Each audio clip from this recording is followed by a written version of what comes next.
L'Église catholique fait mémoire de sainte Scolastique et de saint Arnaud.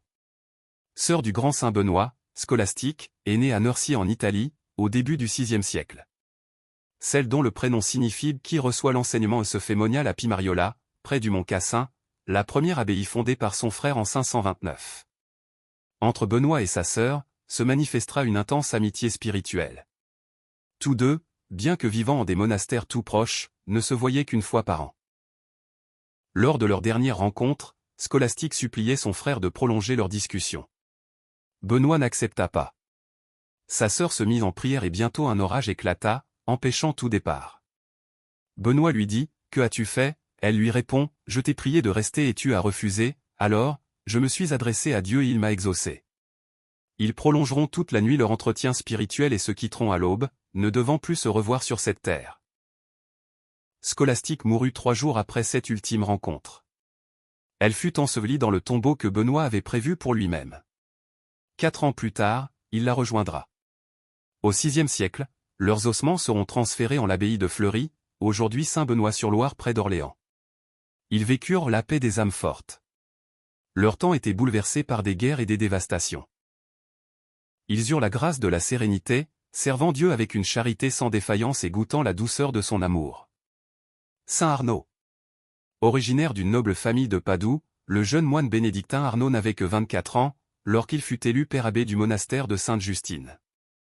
Le tyran de la cité, jaloux de son influence spirituelle, le fit jeter dans un cachot. Après 8 années de souffrance, Arnaud meurt en prison en 1255, en véritable moine ne vivant que pour l'absolu de Dieu. Sainte Scolastique, Sainte Apolline, priez pour nous.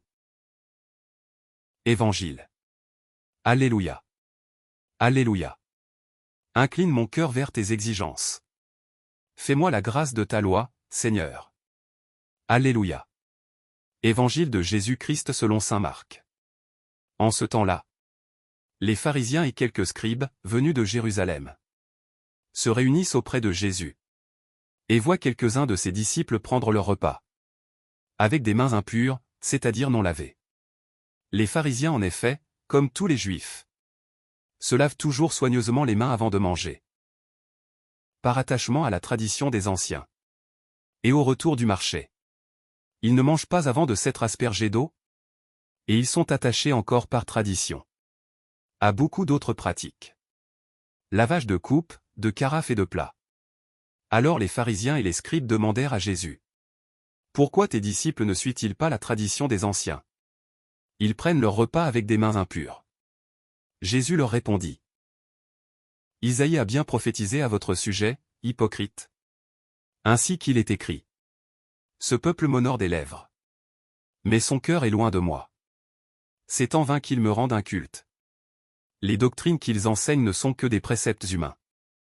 Vous aussi, vous laissez de côté le commandement de Dieu pour vous attacher à la tradition des hommes.